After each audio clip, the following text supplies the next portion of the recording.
L'avancée de la mer, un réel problème dans certains pays africains. Saint-Louis, première capitale du Sénégal, n'est pas épargnée à ce phénomène. Les habitants de Guet Ndar, un quartier populeux de la ville, vivent sous la menace de cette érosion côtière.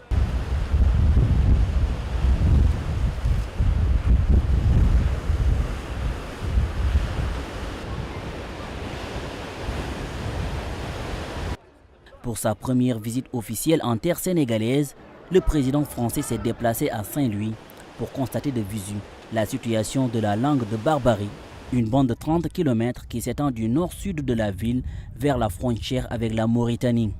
Emmanuel Macron promet 15 millions d'euros pour la lutte contre l'avancée de la mer.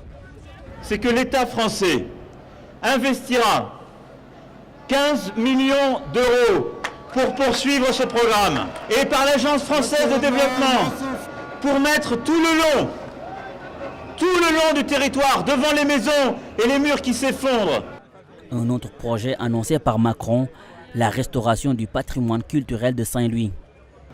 La place Faidherbe, les maisons individuelles qui en font le trésor, la cathédrale, ce seront 25 millions d'euros investis pour préserver ce patrimoine. L'État du Sénégal se dit satisfait de ce geste de la France, un allié sûr.